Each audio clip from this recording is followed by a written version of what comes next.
السلام علیکم ناظرین، آسٹریلیا سے میں ہوں آپ کی ہوسٹ امرین شاہد۔ آپ کے ساتھ ایک بہت ہی خوبصورت سی کہانی شیئر کروں گی۔ بادشاہ نے ایک بہت ہی عالیشان محل تعمیر کیا جو دیکھتا اس کو دیکھتا ہی رہ جاتا۔ محل نہیں تھا، گویا جنت کا ایک ٹکڑا تھا۔ غرض کے جو بھی آتا دیکھتا اور ششد رہ جاتا، مگر بادشاہ نے ایک عجیب سی شرط رکھ دی، جو شخص محل کو ایک متعین وقت میں آ کر دیکھے گا پورا محل اسے دے دیا جائے گا، لیکن جو شخص اس متعین وقت میں اس کو نہیں دیکھ پائے گا اس کا سر قلم کر دیا جائے گا۔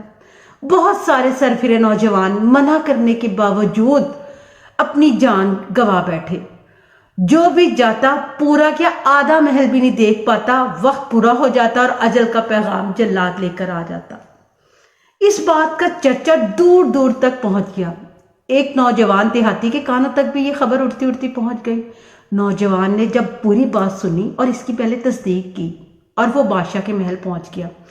درباری، وزیروں، مشیروں اور جلادوں نے اسے بہت منع کیا، مگر وہ اپنی دھن کا پکا نکلا۔ اس نے اجازت لی اور متعین وقت دیے گئے پر نوجوان محل میں پہنچ گیا۔ نوجوان نے ایک سرے سے لے کر دوسرے سرے تک در و دیوار، کمرے، فانوس، قالین، کمکمے، تیلاب، در و دیوار اور غرض ایک ایک چیز کو کڑے پہرے میں دیکھی اور متعین وقت سے پہلے بادشاہ کی خدمت میں حاضر ہو گیا۔ بادشاہ کیا، درباری حتیٰ کہ محل میں موجود ہر فرد سناٹے میں آ گیا۔ بادشاہ نے کہا، میں اپنی شرط پہ قائم ہوں، اب یہ محل تیرا ہوا، مگر یہ بات سمجھ نہیں آئی کہ وقت ختم ہونے سے پہلے طے شدہ ٹائم پر اتنا خوبصورت محل جس کے در و دیوار، کیاریاں، باغات، کمرے، فانوس اتنے خوبصورت ہے، تم پہلے ہو جو باغ میں بھی کوئی نہیں پہنچا تھا اور باغ کی خوبصورتی میں کوئی کھو جاتا تھا، کوئی کیاریوں میں، کوئی کمکموں میں، کوئی در و دیوار کے نقش و نگار میں کھو جاتا تھا اور ختم ہو جاتا تھا۔ تم وقت پورا نہیں بھی ہوا اور تم محل بھی دیکھ کے واپس آ گئے۔ نوجوان نے بادشاہ کی بات سنی اور بھرپور کہکا لگایا اور کہا، بادشاہ، مجھ سے پہلے جتنے بھی لوگ محل میں آئے وہ سب کے سب پرلے درجے کے بے وقوف تھے، جو محل کی خوبصورتی میں کھو گئے اور اپنی جان گوا بیٹھے۔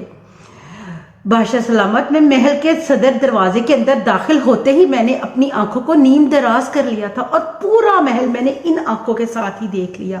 میں اتنا بے وقوف نہیں تھا کہ محل کی خوبصورتی میں کھو کر اپنی قیمتی جان گوا بیٹھوں۔ اب یہ محل میرا ہے، میری ملکیت ہے، میں اس کو جی بھر کے ساری زندگی دیکھتا رہوں گا۔ تو ناظرین، یہ محل ایک دنیا ہے اور بادشاہ سلامت وہ اللہ پاک کی ذات ہے، اور محل کی خوبصورتی میں کھو جانے والے ہم انسان ہیں، اور نیم دراز کی آنکھوں کے ساتھ چلنے والے وہ انسان ہیں جو دنیا کی خوبصورتی میں کھو نہیں جاتے بلکہ اپنے مقصد کو حاصل کرنے میں لگے رہتے ہیں جس کے لیے انہیں تخلیق کیا گیا، اور وہی لوگ آخر میں اللہ کے نیک بندے ہوں گے۔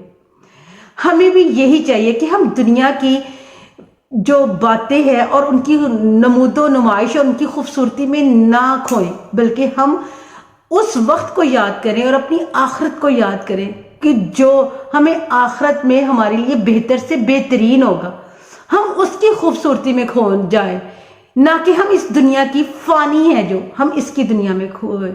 اس کے ساتھ ہی مجھے اجازت دیجیے گا۔ اللہ حافظ۔